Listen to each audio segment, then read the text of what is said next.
Hmm? Ah! You're listening to the Run for Your Lives podcast.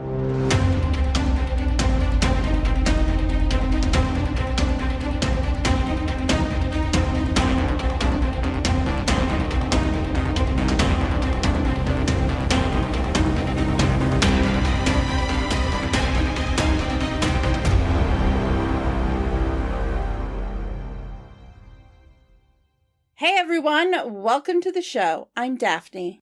And I'm Pake. And this is the Run for Your Lives podcast. This week, we will be talking about the horror film Splinter. It was directed by Toby Wilkins and released October 31st. That's right, Halloween 2008. So it's a little bit of an older one, throwing it back. And this movie was, of course, picked because it is a favorite of a good friend of ours who happens to be a special guest this week. Please welcome back to the podcast, talking about, for the first time ever on here, not something Tremors related, from the Talking Tremors podcast, Levi! Woo! Hi! I'm live from the gas station in Oklahoma! Woo! Yeah. Hey guys, I love you. That was at least 2 hours. If you're playing along with us, this is a great thing to do. Pake and I have agreed to play a drinking game of every time we mention Tremors, or anyone, I eat an olive, Pake takes a drink, because we might have a problem. We might have a compulsion to deal with. But yeah, sorry. And I'm going to be doing my best to keep them on track and off Tremors tangents. At least not multiple hour Tremors tangents. I'll try to keep them on time. Maybe. We'll see. No, we're gonna go on Splinter.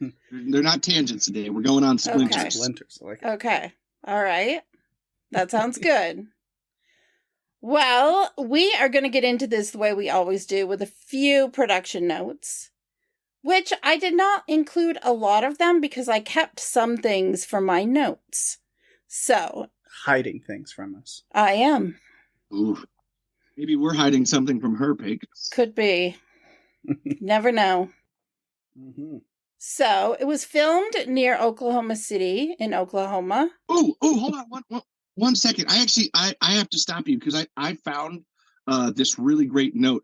So apparently all 4 of our characters, like they're in Oklahoma, they're all going to the same city in Oklahoma. You know what that city is? Bixby!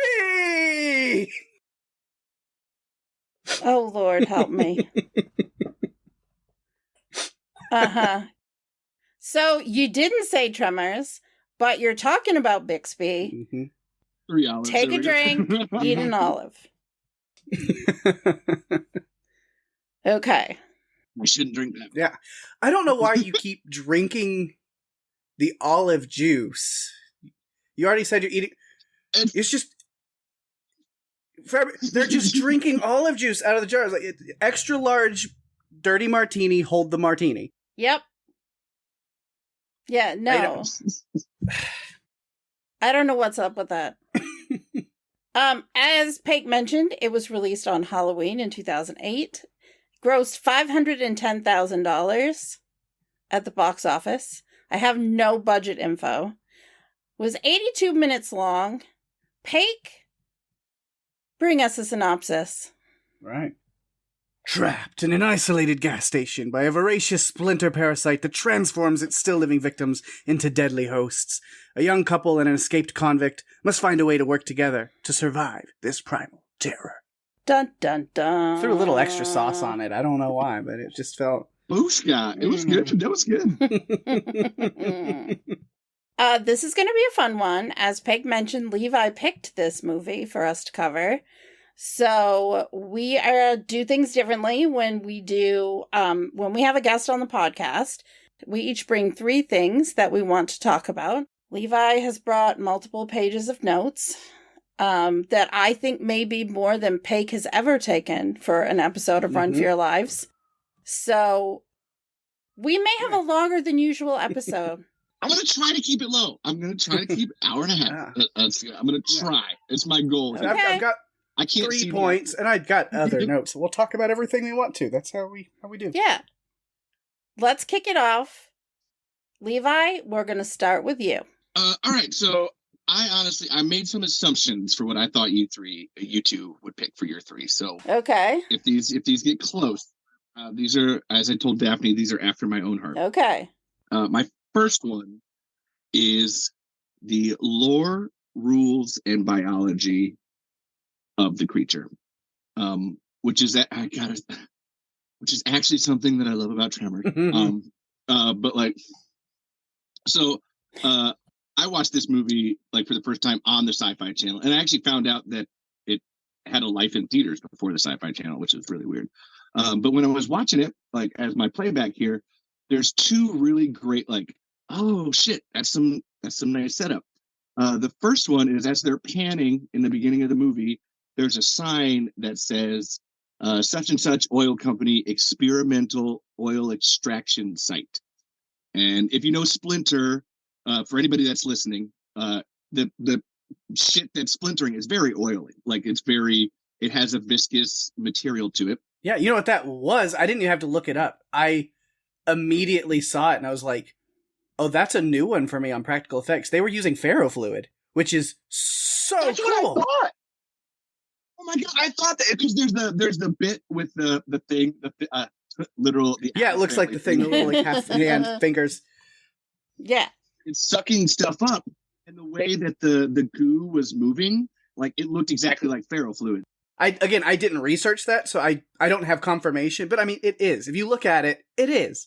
So it's oil, and then there's another one where the main character of Seth, who has a PhD in biology, is talking about how the trees are like 400 years old.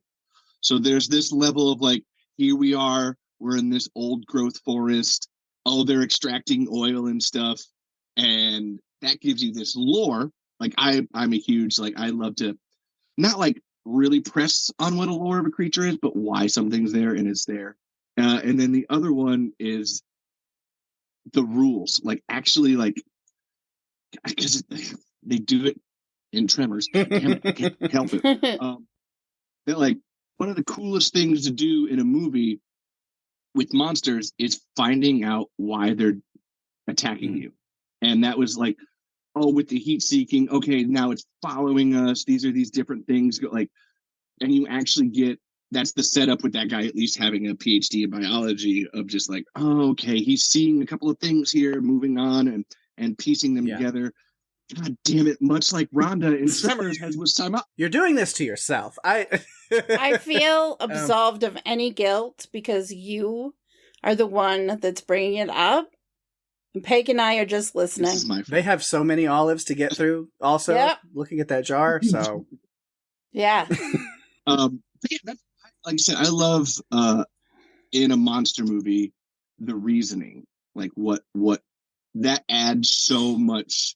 I don't want to say mental, but just the why is this happening of a situation, even if you, because monsters don't exist. I hope they don't exist. But to maybe inside of that world wonder what's going on here, and then to be smart inside of that and figure out the rules and play against them is very, very cool.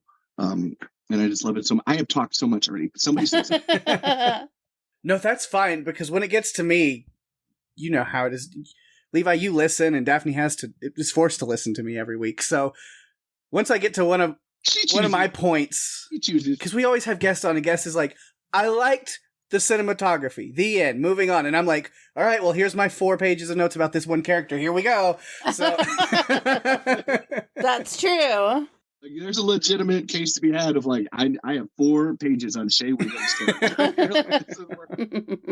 Yeah, like you said, rules, lore, biology, the why of something is super duper important to me. As a writer myself and a movie maker, like that's my like, how do we get here? That's so cool. Well, I'm going to go next because mine can tie into Levi's.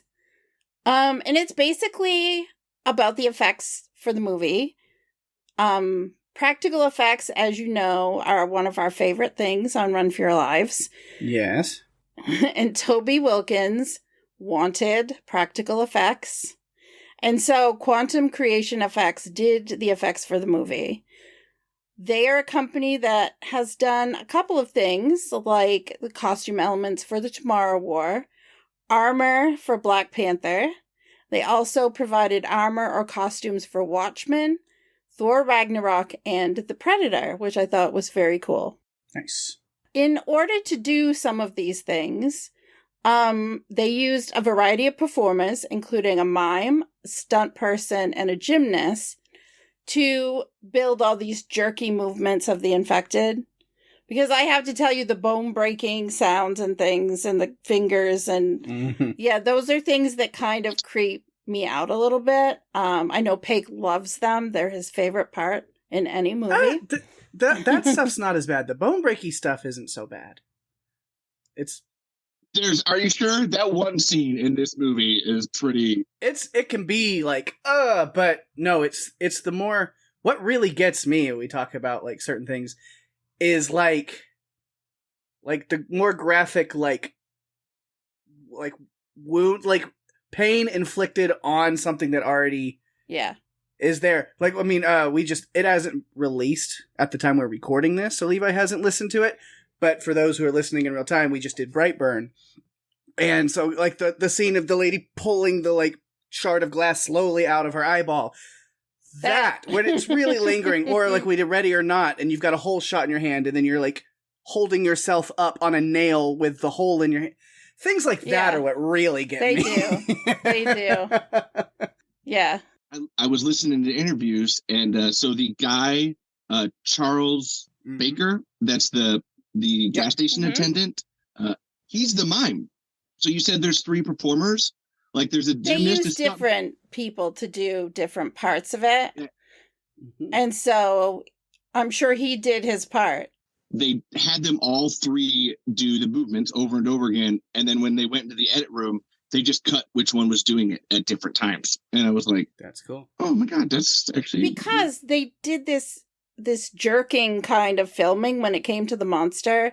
You never really saw, like, tight, straight on filming without, like, herky-jerky camera work.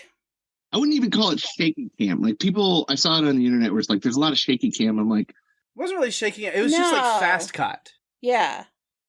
Yeah, it's handheld. It's a lot of, like, you can tell the camera is small and they're getting up in the movements and stuff. And I thought that part worked with the lights and everything. Yeah. Like, there's a lot of flashing lights. And I was like, it fit the vibe. But Toby Wilkins liked the idea of a creature taking over its host to be scarier than just killing it. And he wanted the characters to get infected and then have it take over their bodies, but not completely lose it. What we see with Dennis is he gets a splinter in his finger from the tire, and we see over the course, we kind of see the trajectory of what happens. Then we also see the gas station attendant who gets attacked, and then we get to see kind of the end result of how he's completely infected, and at least he can say, "Help me." I mean, that's basically all that he can say. He says, "Kill me." It's even worse. But also, if you look at the creature that actually did, the Splinter fungus is what Movie Monster Wiki calls it.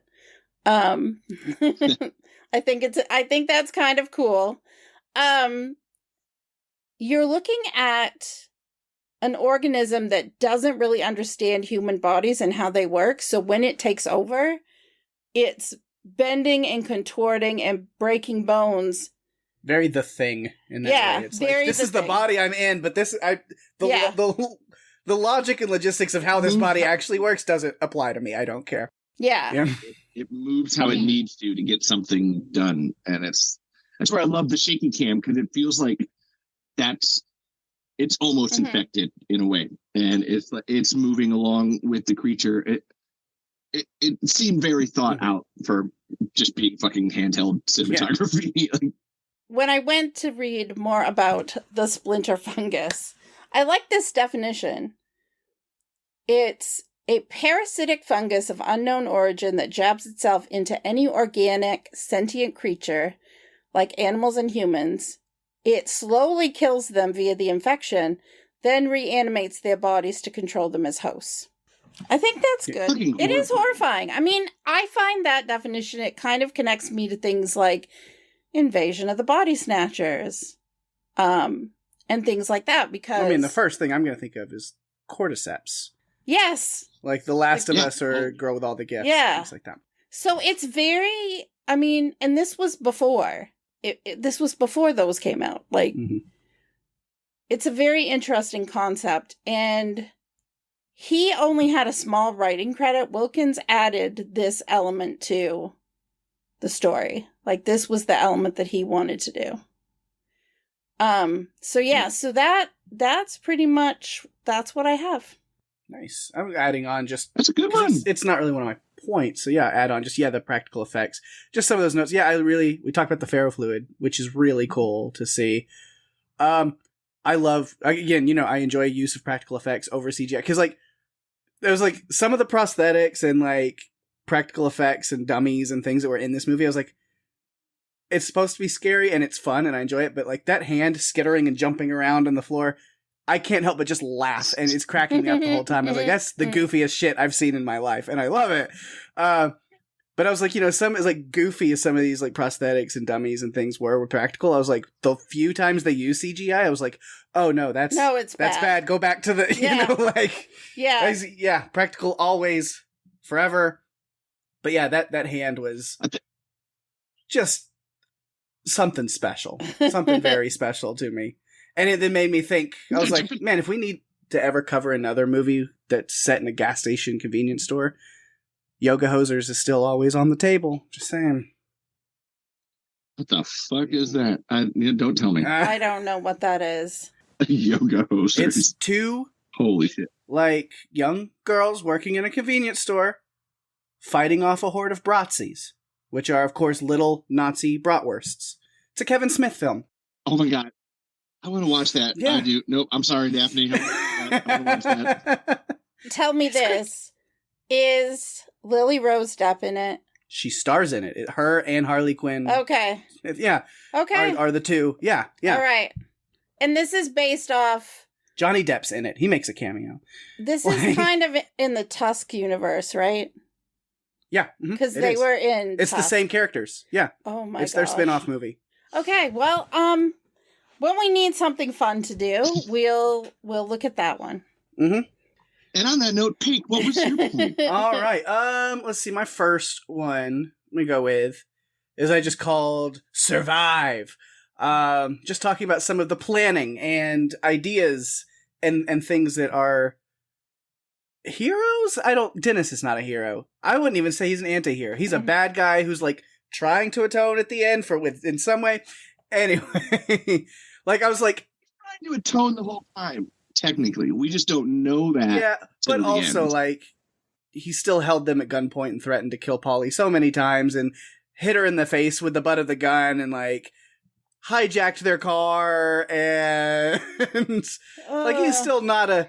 And also, if it wasn't for him and Lacey taking the car and forcing them to do, then they would have never wound up at that gas station and none of this would have happened to them. So like it is his fault. He's not. Yes.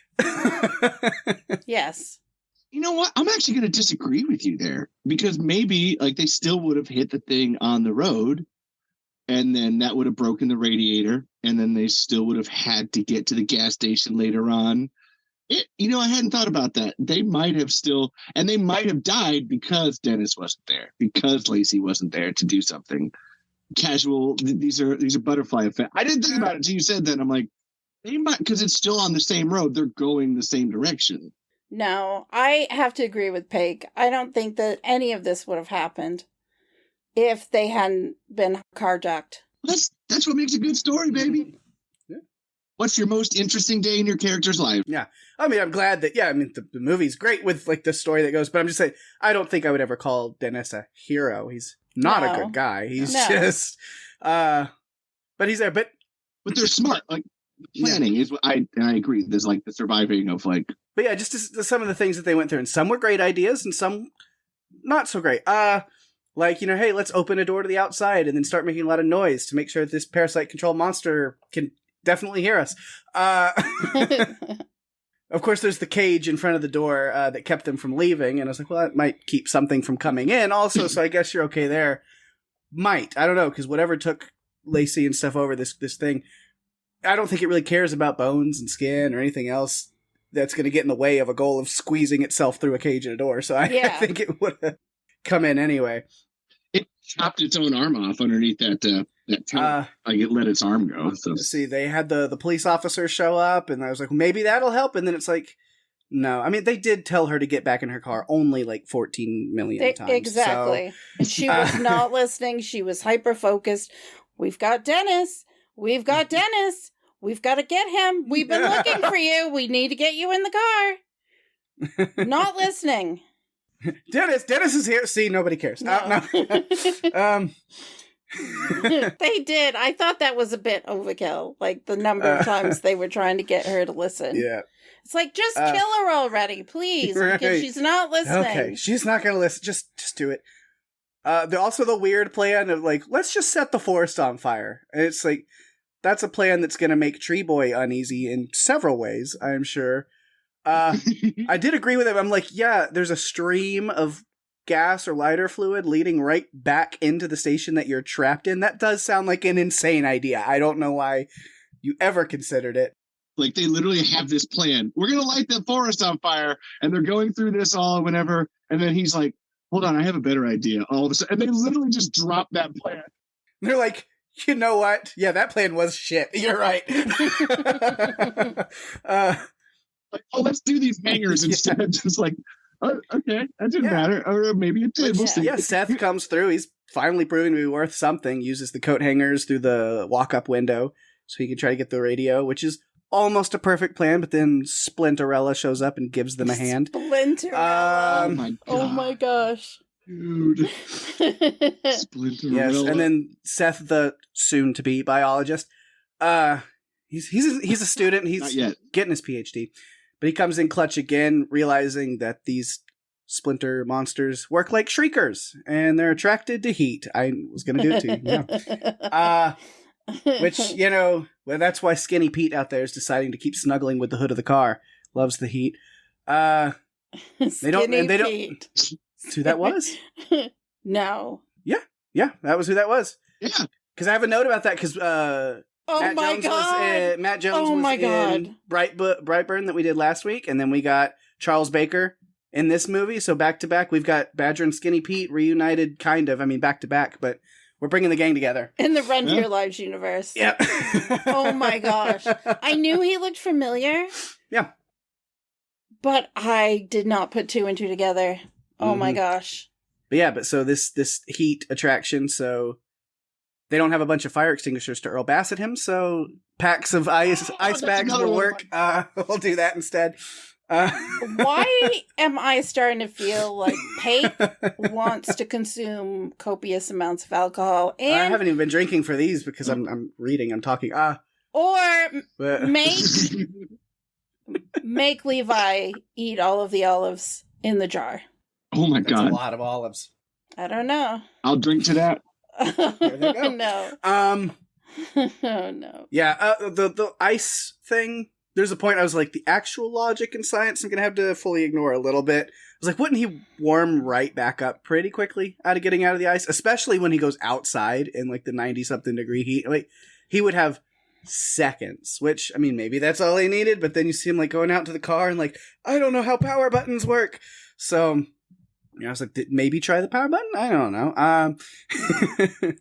First, before everything else. Yeah, so it's like little like complaints, but also it's just in fun because it's a goofy movie. It's fun. Because then, the fire comes back into play, which I was like, no, that the lighter fluid would have dissipated so long ago. It just, it doesn't stay flammable that long. It vapors off. And I would know that because I had plenty of pyromaniac fun in my youth. So I know how lighter fluid works in that way. Mainly my version of that was me and my friends would just light skate ramps on fire and then skateboard on them and stuff. That was our favorite thing to do. We used to play a game called Find the Gasoline, where you'd like throw it on the ground and then you'd have a stick on fire and then you'd try to find the gasoline. Oh. I live in Iowa. There's not a lot to do. These are not things that I remember doing as a child or hearing of anyone doing as a child. So they must be. They outlawed lawn darts, and all they had left was find the gasoline. Yeah. Oh yeah, come to Iowa. We'll show you a good time. It's just mainly lighting things. Mm-hmm. And corn, lots of corn. So much corn and sweating, baby. So that's really all my notes. Is just these plans of survival and what worked, what didn't. Yeah, they had a lot of plans, much like Tremors. Anyway, I have a list here of like the Tremors comparison. God, I said it again.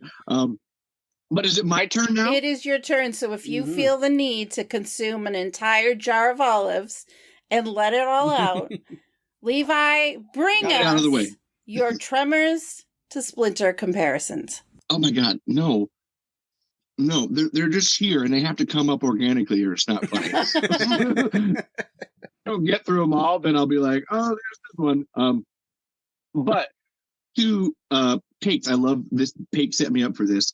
One of my points is setup, payoff, and surroundings. And I feel this movie did a really.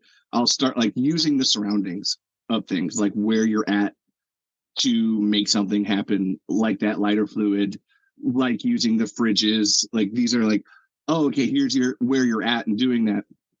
But there was a lot of setup and payoff. And one of my favorites was one we were talking about earlier with the infection in the finger. He gets a splinter, and we think it's just a fucking splinter. Who cares or whatever? And then slowly or whatever, it got that first finger back. Where oh my God, that's just. And Caitlin watched it twice with me, and she's like, "That is just the fucking worst." I'm like, I know, right?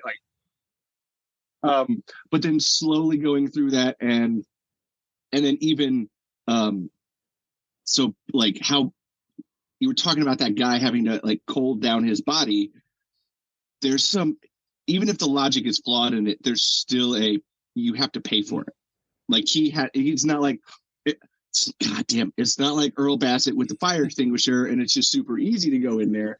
Oh, he's cold and he's like literally struggling. Yeah, it's not covering himself with like a cold factor. He's literally bringing his entire core temperature down. Yeah. Mm-hmm. And then one of my, we rarely see this in a movie, but when Shea Wiggum's arm like fully starts and then it does the backwards one and they literally have to cut it off.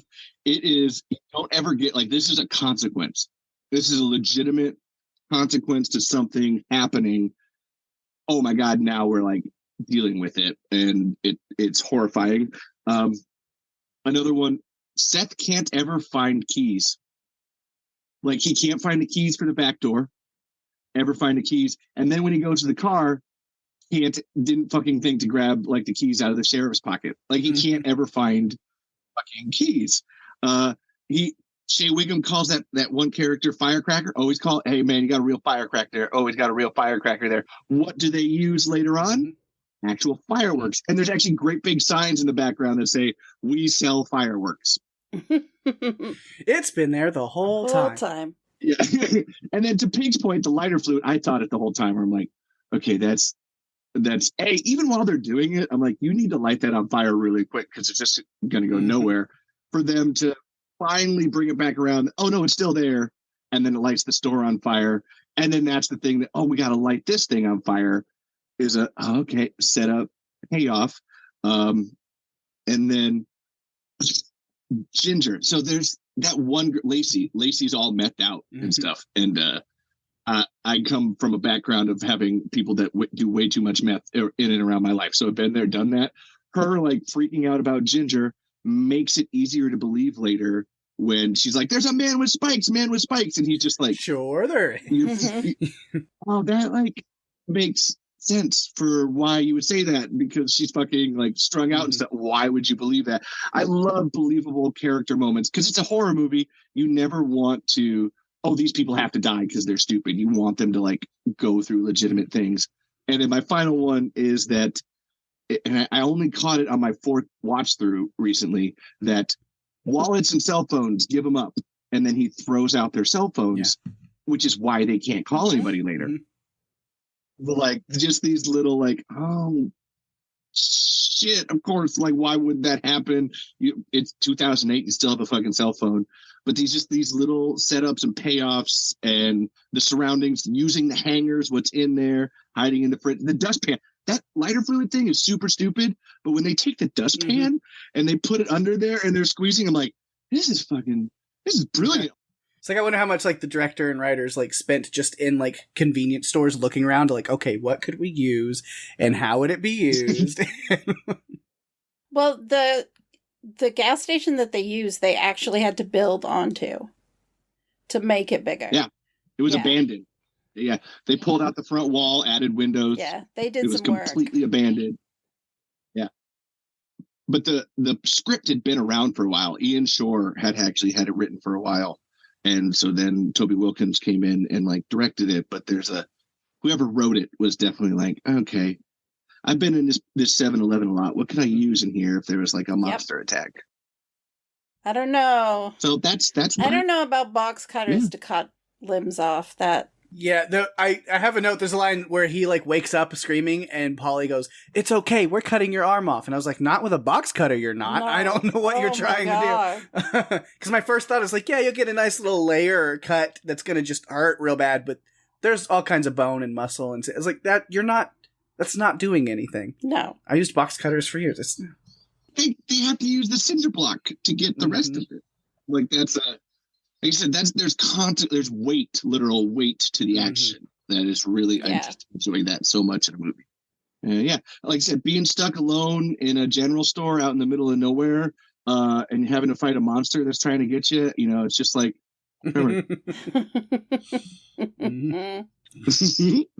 Pake, you probably should just finish the drink you have right now for the number of times. I haven't even been keeping up. It's no.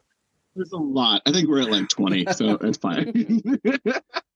All right, Daphne, hit us with it. Okay, so I want to talk about Paulo Costanzo and his arc and him being the unconventional leading man, because it doesn't seem like he is. When you first meet him, he is this, I don't want to be camping, which I can totally relate to because I hate the outdoors. I do not go outside that much. He just wants to get in that motel and poke some sheep. I think so. However, that's all he was worried about. He doesn't want to go camping, but he had promised her they could go. They F up the tent, so they can't use that. So they're on their way. But the thing is, where he started, like the way that Dennis puts him down, oh, you can't do that, and you can't do that, and acting like he can't. I wrote this line down. You got a severe case of CDS. Can't do shit. Exactly. So he couldn't, he just kept getting told, oh, well, you can't do that and you can't do that. Once they get inside that convenience store, other than the key thing, there were a number of times that he really steps up. I mean, he is the one that has to cut Dennis's arm off. He's the one who lays down and freezes to get his body temperature down and comes up with these ideas of what they can do. It just, in the beginning, when you meet him, you don't imagine that this is... I mean, I forgot what happens because I had seen this before. I thought he would die. I really did. I thought she would probably be the only one that got out. Because in the beginning, he just couldn't do anything. And then he used his brain, Mr. Biology PhD candidate, to solve some of the issues that were going on for them. And so I appreciated that because he's not this hot, studly athlete guy that you usually see in roles like this. It's always, typecast as the boyfriend who has to be, have lots of muscles, be scantily dressed, physically strong.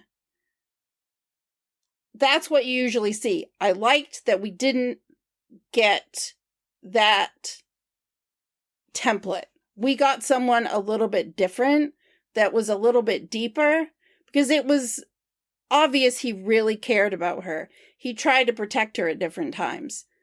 And I appreciated that more than if it had been the generic guy that we usually get. I appreciated it.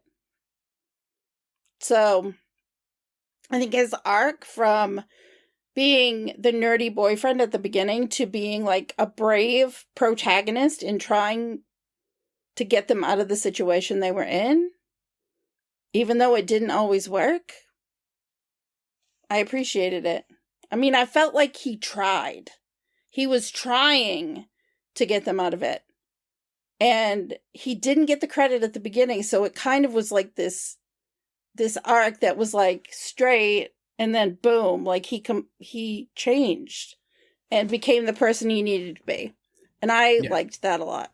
It feels like it happens in that moment when they're doing the lighter fluid thing, and he's like, "This is really." If I don't step up, we're all dead. Yep. He's like, "Do you understand? We're in a forest at a gas station. This is a bad idea." Yeah. And yeah, honestly, I got more to add to it, but that's on my third point. So that I wholeheartedly agree. That's like one of my favorite parts of the movie. I appreciate it. I think nerdy guys are actually cute, and I like to see them get some attention, I guess. I like that it's not the conventional hot guy that everyone is always looking for. I like that he had a brain and he used it to focus on getting them out. Nerds unite, as long as it's not too early or too hot outside. That's after my own heart. I hate when it's hot. And I don't like to get up early.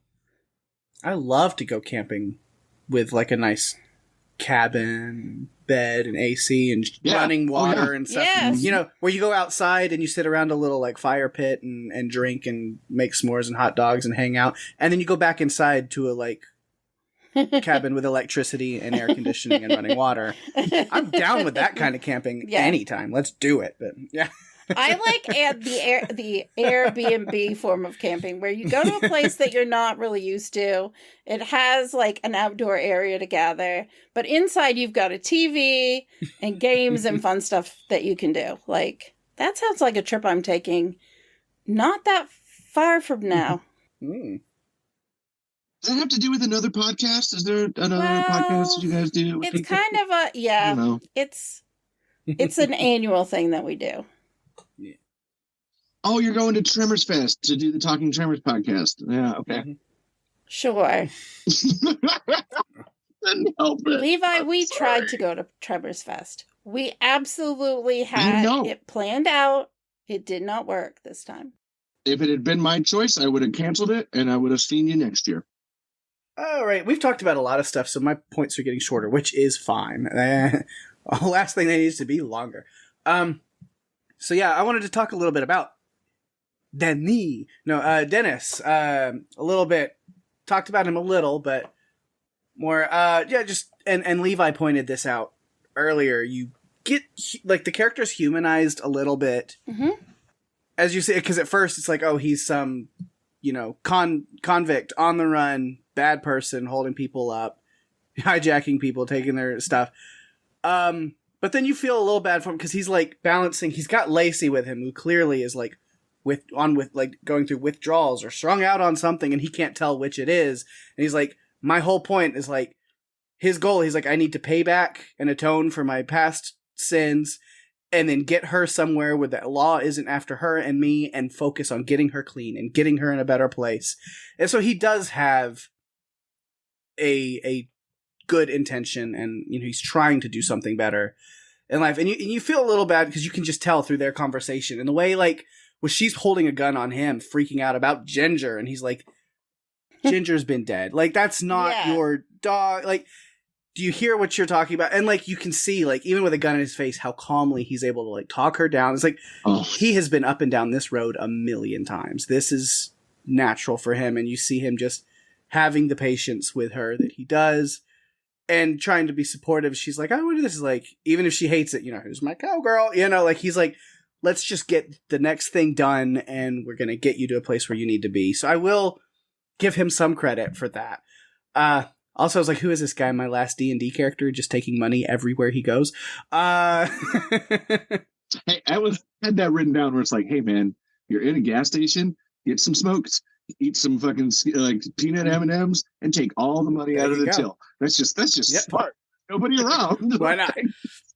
Yeah, and then seeing him even warm up to Seth over the movie, where like the whole like case of the CDS, all the way to like I underestimated you. Like, can't change a tire, but you can sure chop an arm off. I know, that's such a good line. He did what had to be done. Like, I felt like he was the one who stepped up and was doing the things that no one else wanted to do or could do.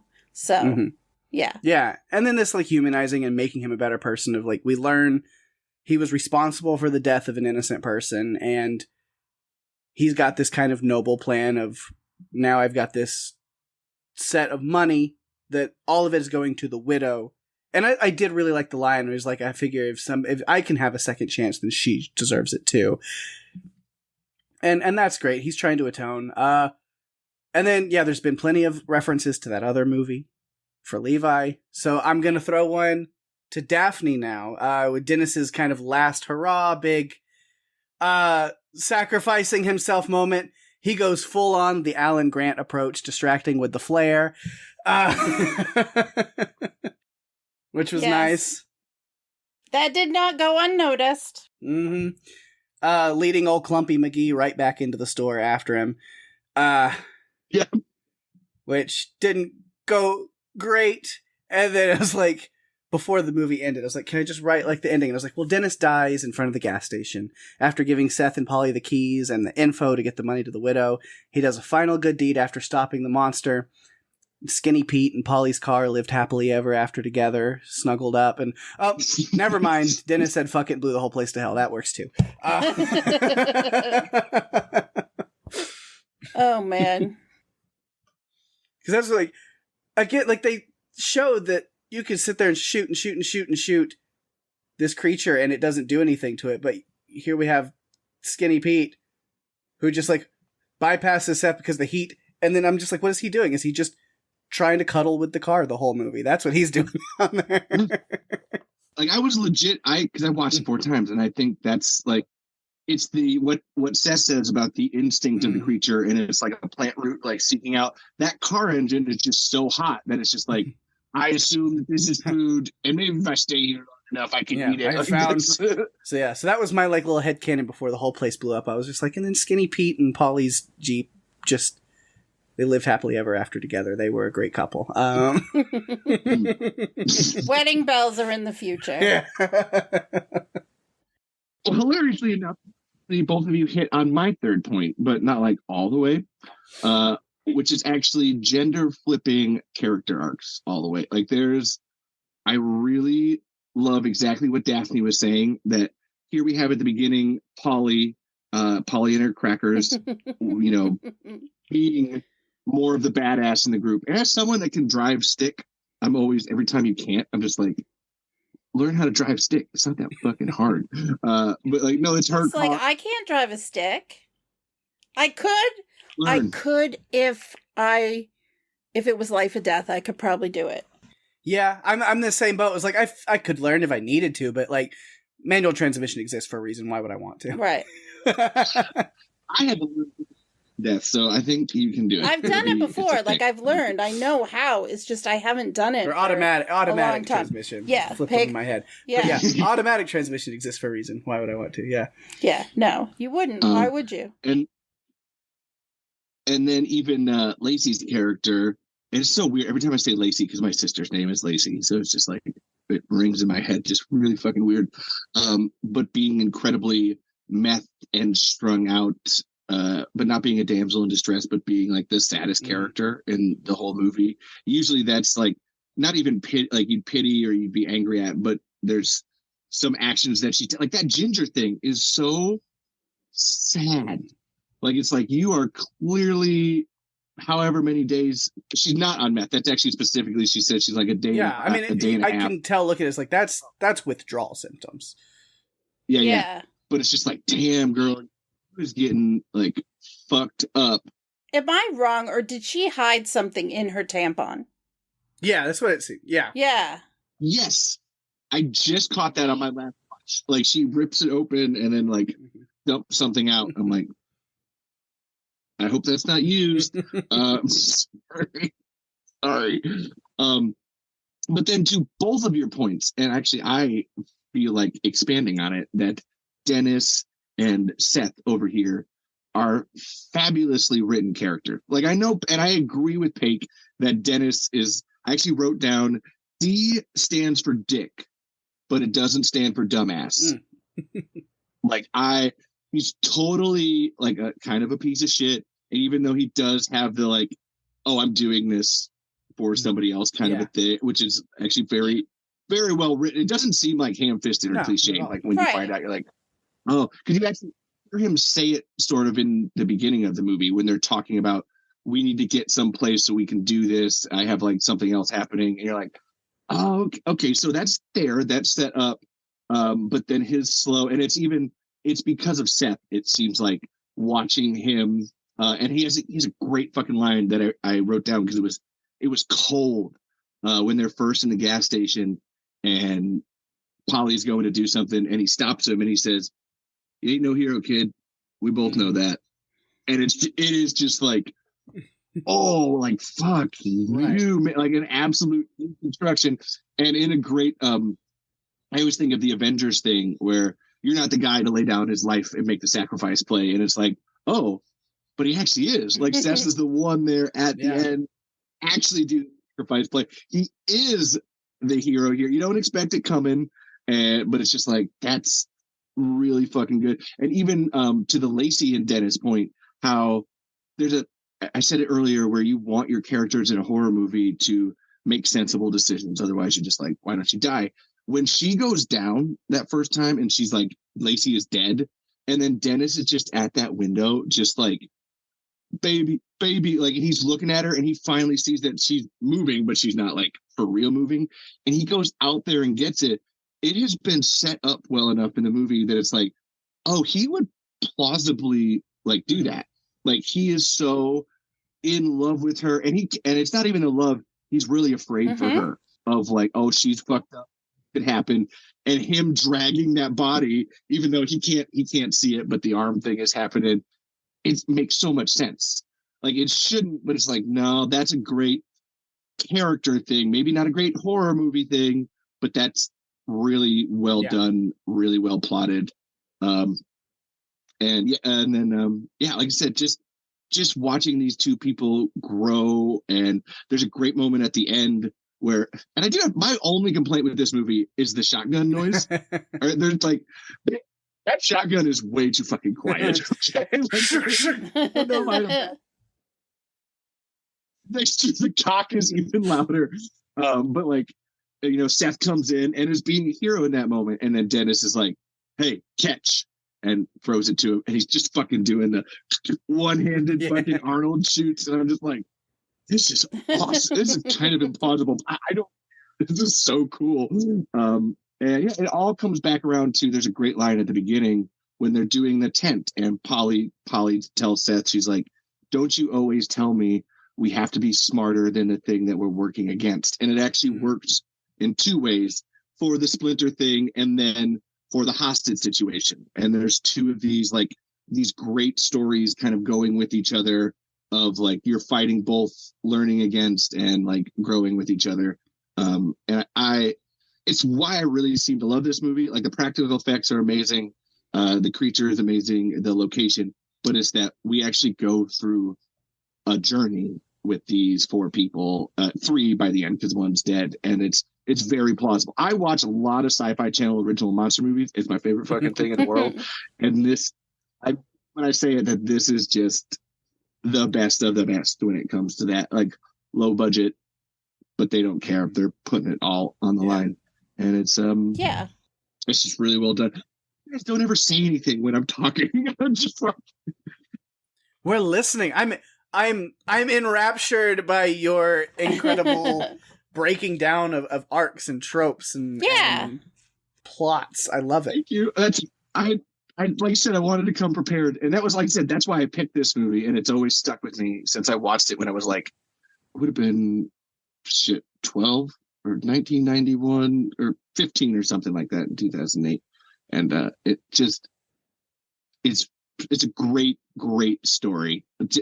That's why Tremors is so good, is that you have all the great parts of it, but you have to have, otherwise the rest falls apart. And yeah, Dennis and Seth, two really well written characters on that. Actually, all four of them are. I appreciated it. But thank you. I tried to be articulate. No. I should put on my Steve Wilkins glasses when I'm doing that. Just like, so, okay.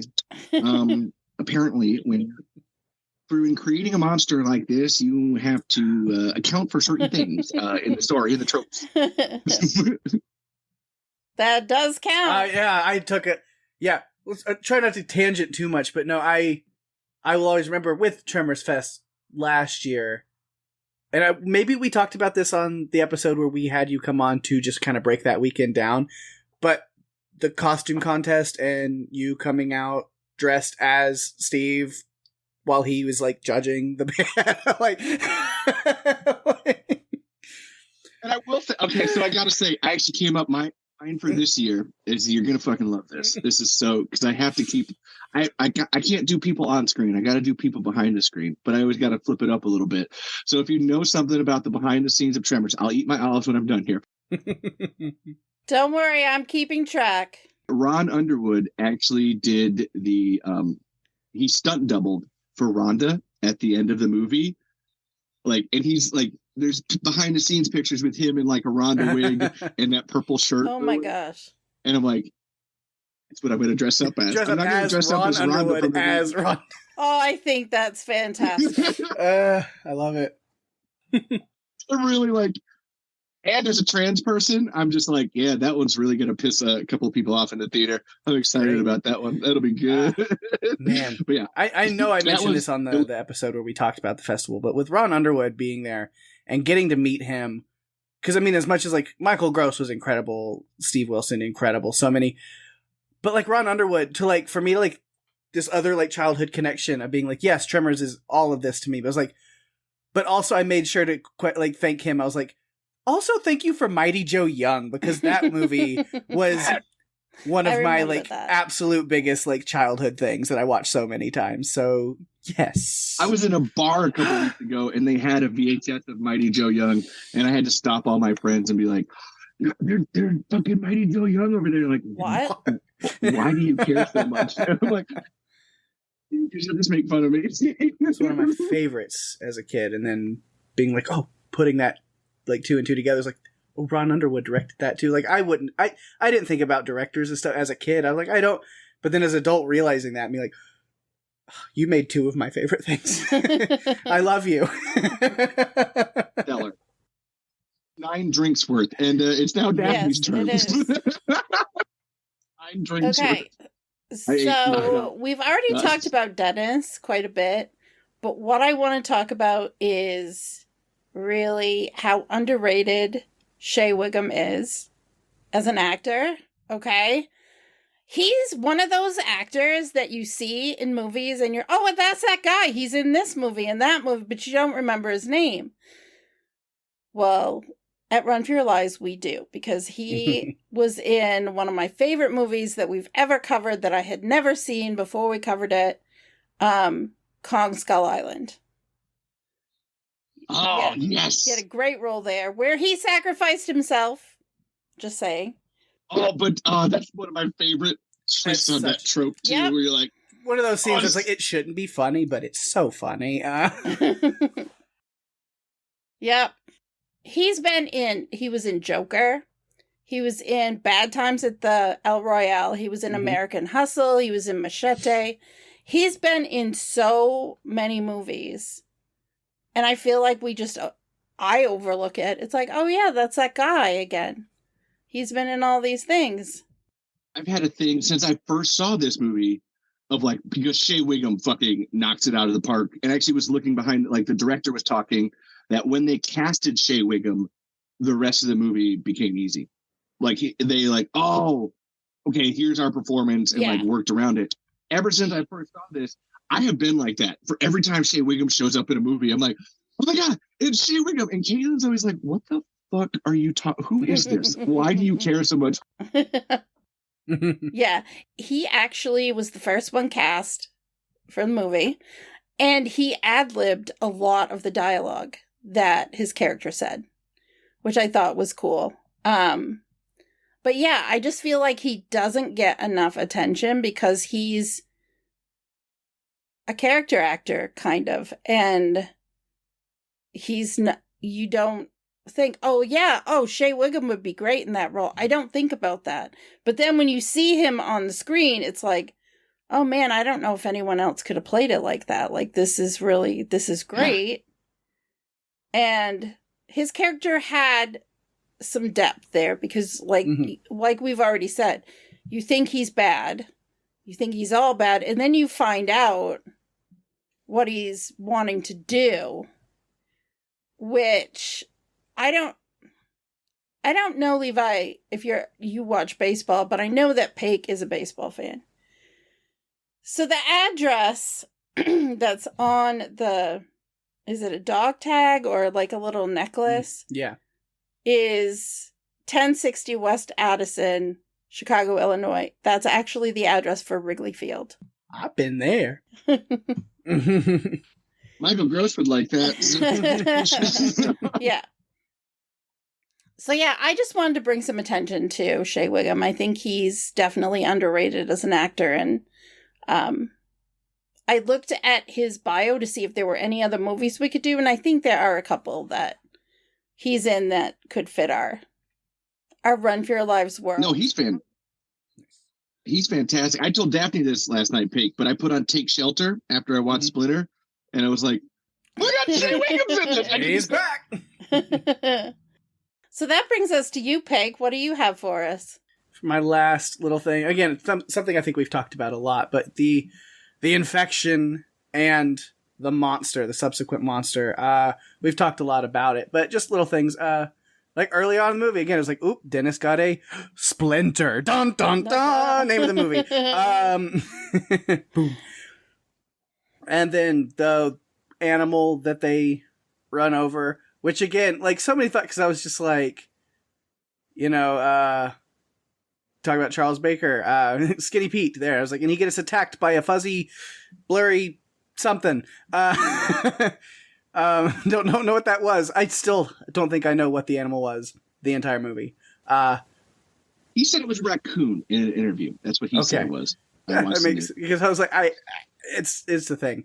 But whatever it is, it's dead and also not dead at the same time. Very undead. Something was off about it. And I kept thinking, I was like, with like the like splinters, it's like, is that a porcupine? And I was like, no, the splinters are their own thing. And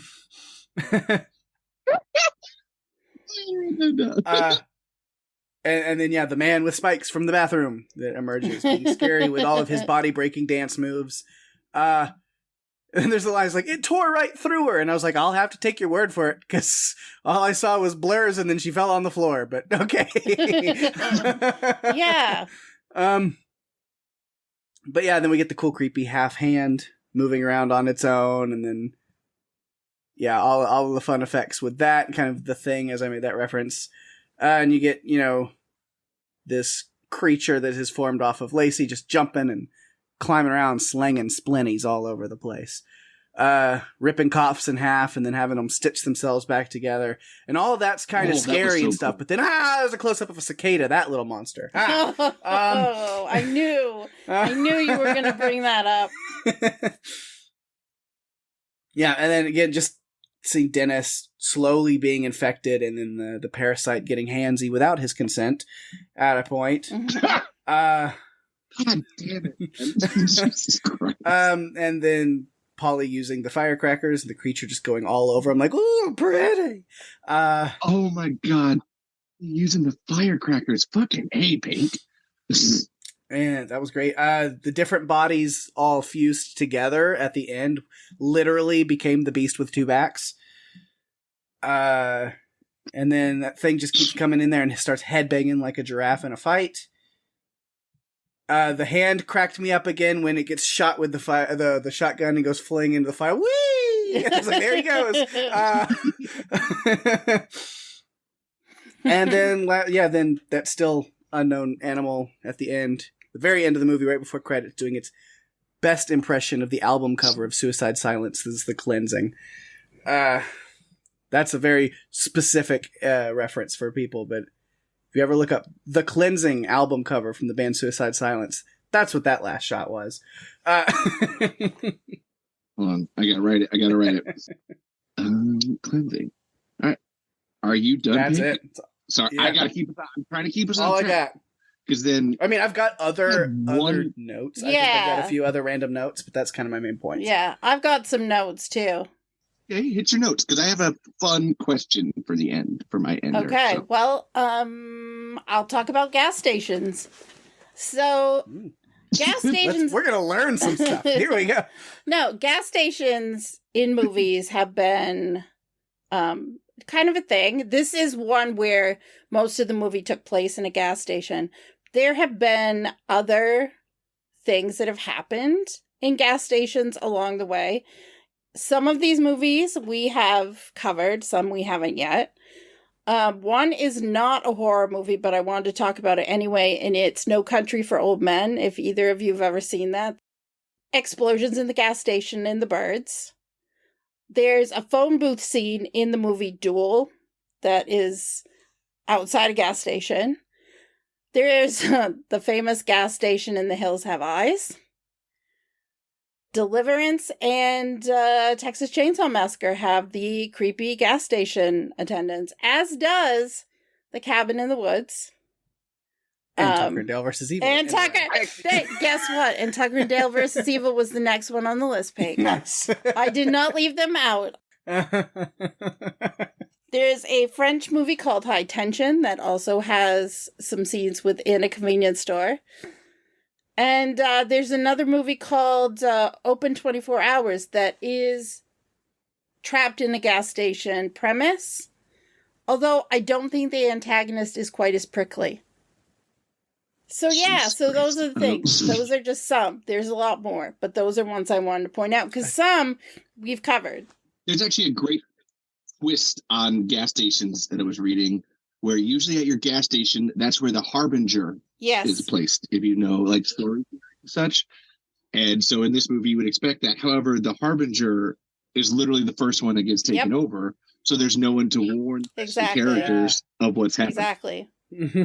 So, Peg, what were you going to say? Yep. Oh, no, I was just taking a second to bask in the fact that you said a pun with the prickly thing. And Daphne puns are just not things that happen very often. And I wanted to bask in it just a second. Be like, it happened.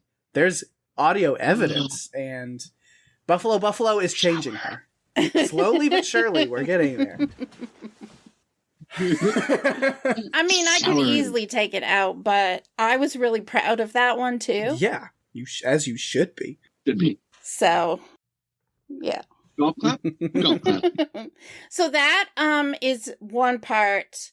I want to talk about awards. Like Splinter won 6 Screamfest awards, including Best Editing, Makeup, Effects, Special Effects, Directing, Score, and Best Picture. And you know, I mean, Screamfest is pretty cool, and this movie, the way that it was shot and how it had, you know, its independent feel to it, has a lot of attention that I didn't realize it had until I started doing research. And it's cool that a movie like this could, despite not being a box office hit, have the love that it has online.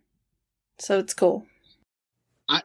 This actually, I sent you guys the special, or a couple special features that I found or whatever. It's been a long while since I've like, I want to buy a DVD to get special features. Like this was one where I was like, oh my God, I was like looking at them and I'm like, oh my God, I really want to know how they made this movie. I would like more special features on this. So I ordered it last night while I was like looking. I was like, there's 2 commentary tracks. I'm like, I really want to know, like, what is this? That's the main reason I buy Blu-rays, physical media for movies now, is like if I watch a movie and I'm like, okay, I need the like commentary or deleted scenes or behind the scenes like featurettes of, okay, here's how we did these scenes and special effects, and And so, yeah, it's like when I want to dig deeper into a movie that bad, I'm like, that's when I'm adding it to my physical collection. Oh, yeah. And this is one for me where I was just like, I need to know more. And I actually had one that I just had to say it off of what I sent you, that one little bit where there's a guy that worked on this movie called The Wizard, which is just, and I love the description of like, my name's The Wizard, I'm Thad Henderson, and I wrote this down. I used to serve with the Green Berets. You know, they gave me a military skill that was transferable to civilian life, blowing shit up. It was just like, awesome. Oh my God, yes. I don't want that job, please and thank you. Yeah, he rigged the whole final explosion there at the gas station, all practical. Just really cool.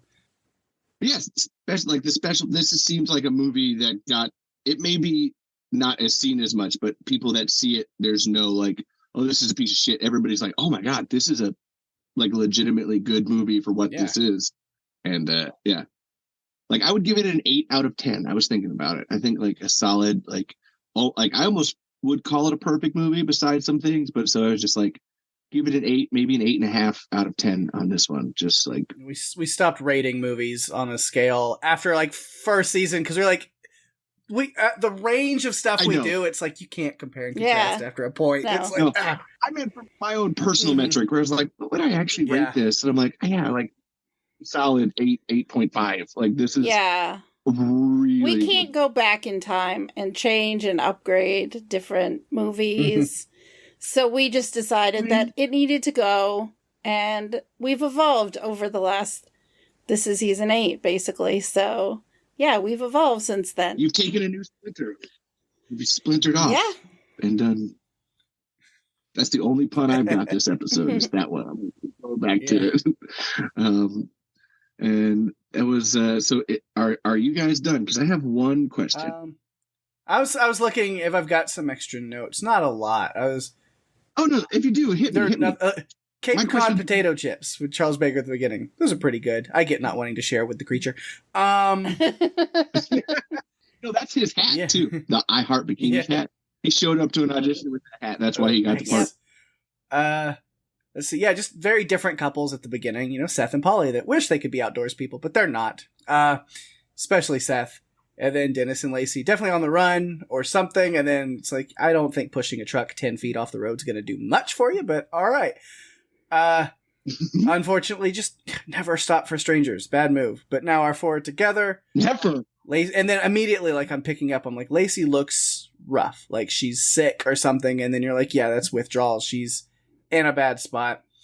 I did like, I could understand, like, some people. And again, you mentioned, Levi, like, the realism of, like, no, it's not just horror movie. People are going to do stupid things to push the plot forward. But it's very much, these characters live in a realm of realism, because it's with Polly and Seth, like all of these times that they had an opportunity to get the jump on Dennis and Lacey, and you know, we have Polly holding the tire iron, or Seth with the machete, and like, or the hatchet, you know, and all these little things. And there's moments it's like, yeah, you could, you know, these people that are holding you hostage, you could try to do something, but then you see them in the end choosing not to, because it's this mental idea of like, because if you fuck up, you're done for.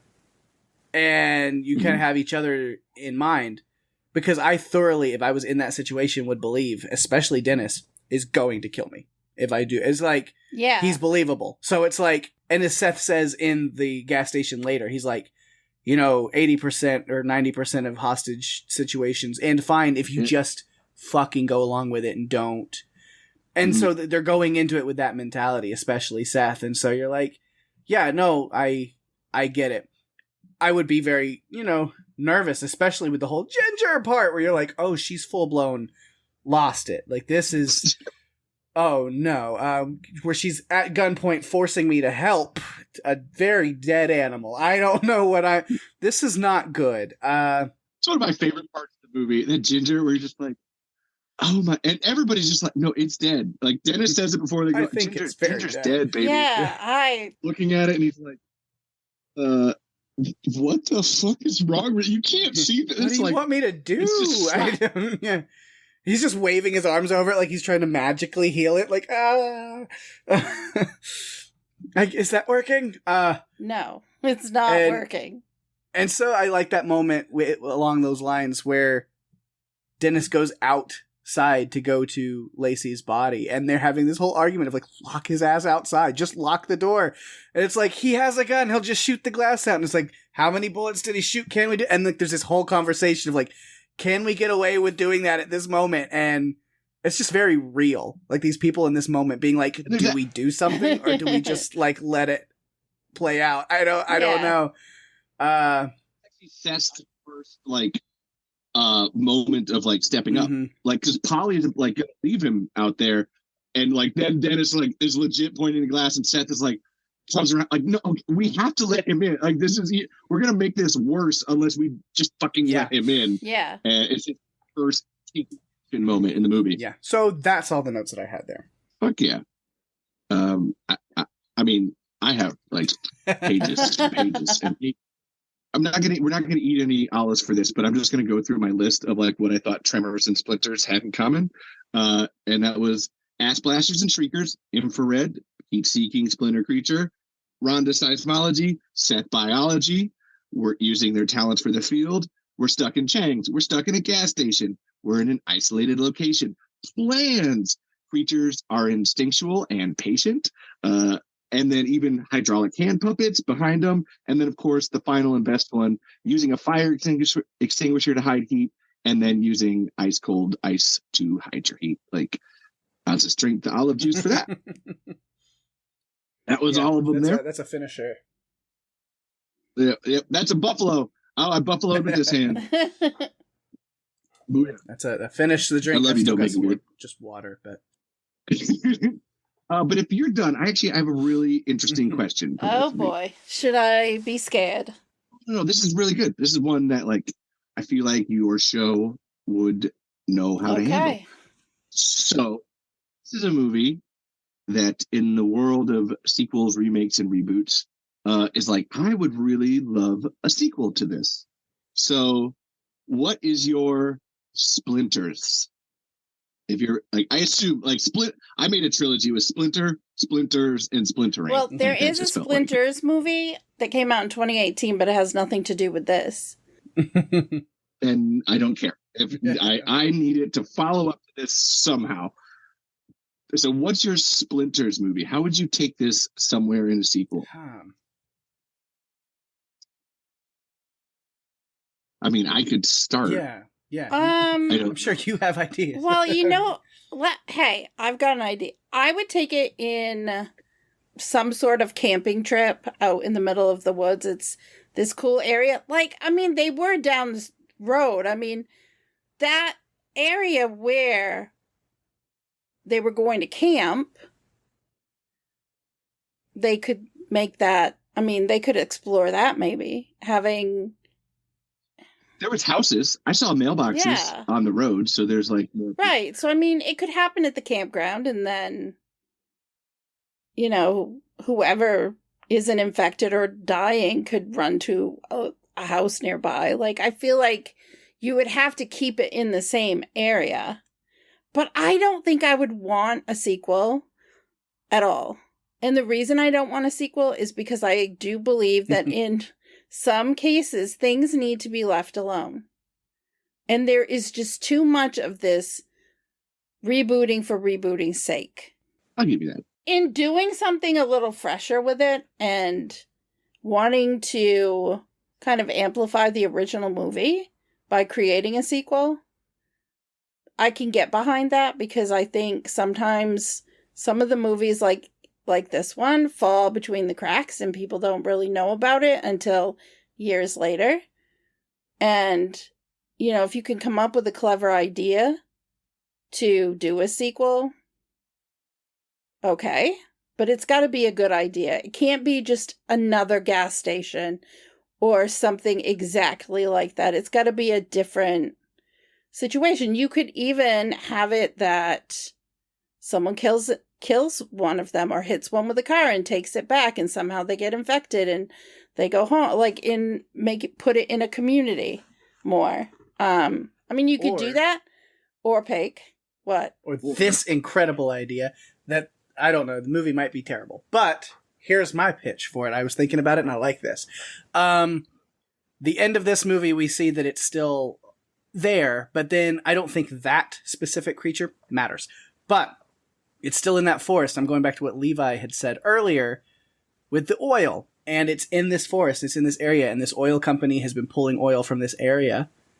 So the parasite is in the oil, right? Mm-hmm. So they load up a little tanker, their oil, and they go out on the water, and this parasite infects something on this boat, destroys the boat, and it crash lands on a little resort island, and we have Splinter Island.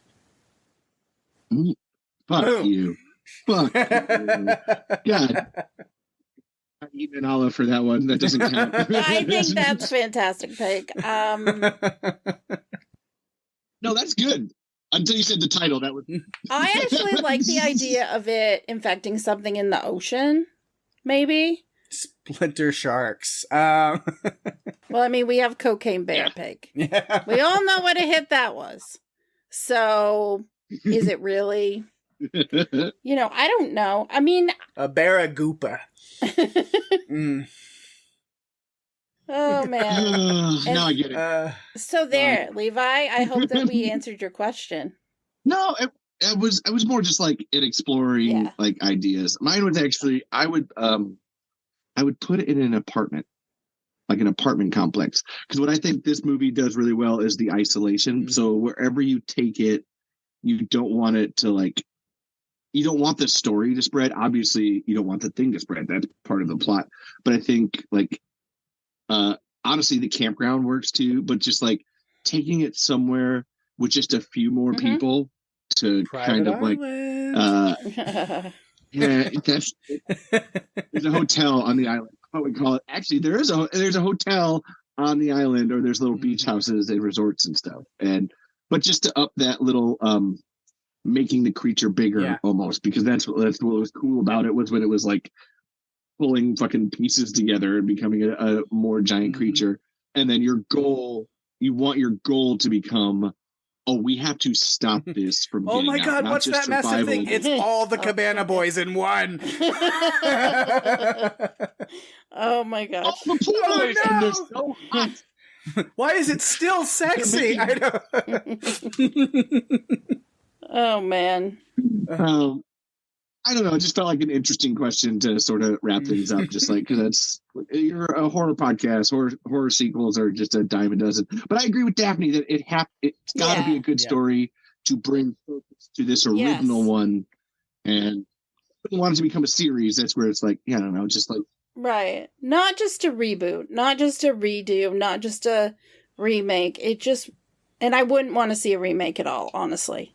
I don't. Oh, no. I think that some of these indie type films need to be cherished and not exploited, I guess, for a money grab. I think they need to be celebrated. Why would you make another one when this one is so good already? Yeah, like the American Train to Busan that still hasn't happened officially. Yeah. Like, it's like, why? Train to Busan exists and it's fine. Right, leave it alone.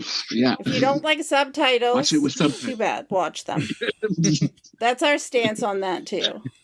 We firmly stand behind reading subtitles and practical effects. Yeah. Those are our things. Those are deal breakers. That's smart people.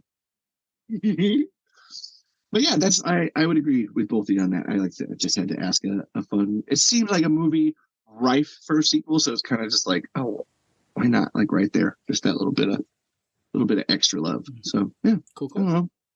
This has been 2008 Splinter. And what else do we do? I did really good keeping you guys on track here. Oh my God, for me right now, I'm gonna wear this hat because of how proud I am.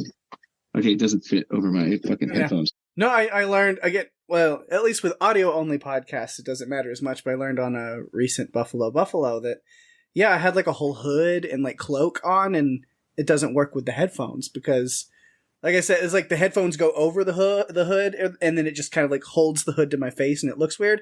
Or if I put the hood on over the headphones, then it looks like some kind of like nun's habit or Queen Amidala headpiece, and it's like, no.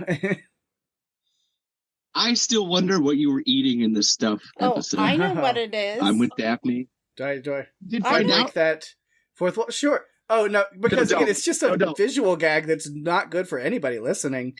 I literally just had a jar of marshmallow fluff that I was just eating by the spoonful. It was driving me crazy. Yeah. Like, No, it was. what No. is that? Again, when it's Jeff and Jerry and Pake, when they're all three together, the Punishers. Ooh,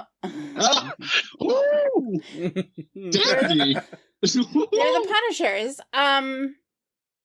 It can be a lot to take. I do feel, though, that if I was going to have a good time at anything, it's with them. I've never hung out with Jerry, like, individually. But, like, I've hung out with Jeff in person. I've hung out with Pake in person. I've always had, like, the best times. So I feel like this is, like, going to be, like, the best time with the three of them. And I think today we decided in a little text thread with Jeff and Jerry what our next season or whatever our movie with them two as guests again is going to be for next season. So that'll be fun. I wonder if Levi has even heard of it. I don't know. My goal now is to be your person that's on the most episodes. I've got 2 episodes so far. I need to get on some more episodes. Who's on the most? Is it Ben? Who I was like to say, who holds that? Is it Ben or Rima? I think Ben and Rima have both done 3 each. Yes. And Mark will be 3 when we do Godzilla -1. So. And then Mark and Ben, I think we're in talks to have both of them on. For Godzilla vs. Kong. Oh, God. No, you mean Kong, the New Empire? Featuring Godzilla. Hi. Yeah. Okay, yeah. That's what it is. Yeah, then I guess they would be at like 4 or something. Or 5. Yeah, so. Yeah. You better get on that. I feel like I'm 2.5. That's like you guys talked about me so much on that last Tremors episode that I was like, I feel like that's. You know what? We had fun talking about Tremors for the reasons that we talked about. Like, it was great to be able to revisit it, having the format that we have now. It's just great to be able to do that and give it what it deserves because that was our first episode. We've just gotten we have our format down. Said it before, I'll say it again. I just love your guys' vibe and everything you do. I like listening here all the way through. You've always been great. I disagree. Everybody has hiccups at the beginning, but you guys had your friendship down from the start. It's a whole thing. Yeah. Oh my gosh, it's the feedback phone. Got the feedback phone going off. People check this out, see what they have to say. Let's get to it. Yeah. All right, we do have a little bit of feedback this week for this one. Got a couple of pieces here, which is always good to hear from some people. So, Daphne, go ahead and take that first one. So, Catherine says, the broken hand effects last week were great, but this week's Goth Addams Family hand was amazing. I quickly thought this was ripping off the fungus in The Last of Us or Girl with All the Gifts, but I was surprised to find that Splinter came out first. I'm not sure if it was supposed to be a horror comedy, but I had some great laughs, especially with the writing. It's okay, we're cutting your arm off. Looking forward to this week's guest episode. Thanks, Catherine. Hope you enjoyed it. Now that you've listened to it, let us know. But it was a fun one. And then we have another little piece of feedback here from Garrett, who simply says, good movie, very underrated. Yes. Yeah. Accurate. True. Thank you. Definitely.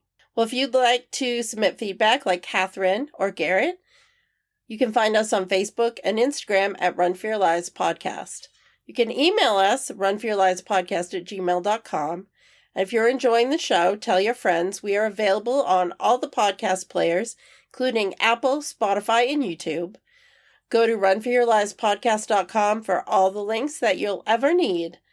Give us a review on Apple Podcasts. That's the best way to share the love and get us out there even more.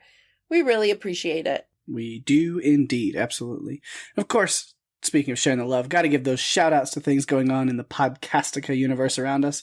A lot of fun stuff going on. The cast of us still doing their Walking Dead rewatch, but getting ready for Daryl Dixon, The Book of Carol, the season 2 thing coming out very soon. They're about to do like a season 1 recap episode very soon as well. I think they're recording that tonight as I'm talking right now. I think they recorded today, so maybe as you're hearing this, it might be up. So you might be able to go over to Castivus and check out the Daryl Dixon kind of season 1 recap and then get ready for season 2. But then they're also doing the rewatch. So this past week they had Lucy's partner Peter on to join them, Jason and Lucy, to talk about one of the most iconic and well-known episodes of The Walking Dead, which is, of course, Season 3, Episode 12, Clear. Yes, that episode, when it came out, I remember it was so talked about. Mm-hmm. It's a big one, so yeah, definitely go check out that on the rewatch and get ready for Daryl Dixon. And then on the Marvel TV cast, they've got some fun stuff going on. Jason and Kirk got together to finally cover all of their thoughts on Deadpool and Wolverine, so if you're curious for the podcast take on that one, definitely go check out their conversation. And then, pretty soon, they should be recording, as you know, on Disney Plus this week. Agatha All Along dropped the first 2 episodes of this limited series. And so they will be covering those first 2 episodes this week. Definitely check back on the Marvel TV cast to get those soon. I'm excited about that. The show, the podcast, all that, because, man, that show was very good. It's one of those Marvel series I've known was coming, but didn't really have any expectations for. I really enjoyed WandaVision, but I had no idea where they're going to go with this. I don't watch trailers. I don't watch all this stuff, so I really tried to avoid everything. So just jumping in blind and watching these first 2 episodes, honestly, I was blown away with how good they were, and I'm super invested, and I'm super excited to see where this series goes, because it was a lot of fun. And Catherine Hahn is just fantastic all the time, forever. I love her so much, so good to see her, plus some other great faces making their way into this series, so yeah, check that out. I heard about one in particular that I'm super excited about, so be checking it out. Yeah. Also, make sure to go check out What Is From cast, as season 3 of From over on MGM Plus is just around the corner, also starting up soon. I'm excited for that one as well to come back. Great show. Alex and Lizzie have been doing an incredible job covering that and recovering that and doing interviews with everybody. So, of course, they have a preview breakdown for season 3 with Bob Mann, who was in the show, of course, coming back onto the show to talk about that with them. Plus, if you go, I think it's on the YouTube. It is. Yeah, they post on their YouTube channel the videos. Yeah, you go check that. They've been doing like interviews again with so much of the cast, including like Harold Perrineau and all like the major cast members they've done interviews with, and just amping up and getting ready for this season. And I'm so excited. Watch From. Again, it's the little show that could, right? The best show that nobody's watching, and more people need to get on it. And more people are getting on it. I've noticed an uptick in people talking about it. Yeah. To where now at work, I've had some people be like, oh my God, I just started watching this new show From, and there's already like 2 seasons. And I was like, yes. Yeah, no, I know. I'm anxiously awaiting this next season. I've seen it. I'm ready. Yeah. It's coming back You're Sunday. just finding it. I'm glad. Yeah. So excited to have it back. Mm-hmm. So, yeah, definitely check that out. Also, the cast of The Rings, as The Rings of Power over on Amazon Prime continues chugging along. Penny and Anwen have been doing an incredible job over there. So they are covering episode 5 of season 2 right now, Halls of Stone. So you can check out that coverage. And lastly, outside of Podcastica, we always give some love to our good friends over at TV Podcast Industries, working hard with Agatha All Along as well. They've got those up. You can go check out their coverage of those first 2 episodes. Plus, they are covering Rings of Power as well over there. So you can go check out their coverage. Derek and John, always a great job. And then lastly, of course, if for some reason you want more of me and Daphne, then you can always check out Buffalo, our other podcast we do with our friends Jeff and Jerry, where we just kind of joke around, play games, banter, make Daphne roll her eyes and lose her ever-living mind. It's a fun time. Yeah, it's a project that they have now. It's their goal. But I fight back every week, so I'm still there. I haven't lost my mind. So right now, I feel like I'm winning. Mm-hmm. I don't even remember what the game was in the last episode we just released, but all kinds of crazy stuff. Was it the Florida or Germany situation? Was it this week? Or was it last week? I don't know. Either way, we always have some like fun ideas. I've got to come up with my idea for the next episode I'm doing, which is we're recording like this next week, so I think I might have something. But yeah, go check that out. You know what's even cooler? In 2 weeks, we'll be able to record an episode in person. Yes, that'll be fun. It's gonna be I've great. got an idea for that as well, so it'll be a lot of fun. So much fun. Yeah. But after you're done checking out all that stuff, of course, come right back home to roost right here at Run for Your Lives. We'll always have something fun for you next week. Daphne, what are we doing next week? Well, a group of storm chasers confront a new series of deadly tornadoes, pushing themselves to their limits to understand and survive the catastrophic forces of nature. We are covering the 2024 film Twisters. It was directed by Lee Isaac Chung, and it stars Glenn Powell and Daisy Edgar Jones. I'm excited for that one to be out, people to listen to. I mean, we'll say even before you listen to the episode, I really enjoyed Twisters. I was like gonna go see it like as soon as I could for like nostalgia's sake anyway, but it actually held up way better than I even expected, and I had a blast with that. And so we've been looking forward to that one coming out, available for streaming and home viewing, so we could cover it. Absolutely. It was a lot of fun. I remember seeing the first one in theaters. So being able to watch this one, I have to agree with you. I think it held up, so... Yeah, so if you've seen it, write in your feedback like everybody else has on this episode. We'd love to hear from you next week on that one. Or if you haven't seen it, you got a week. Check it out. Let us know your thoughts. Absolutely. Well, before we sign off, we just want to thank our good friend Levi for stopping by and joining us on this episode. Yeah. Thanks for coming, buddy. Well, that brings us to the end of another fun episode. Thanks everyone for listening. I'm Daphne. And I'm Pake. And if you have to run, you better run for your lives. Bye-bye.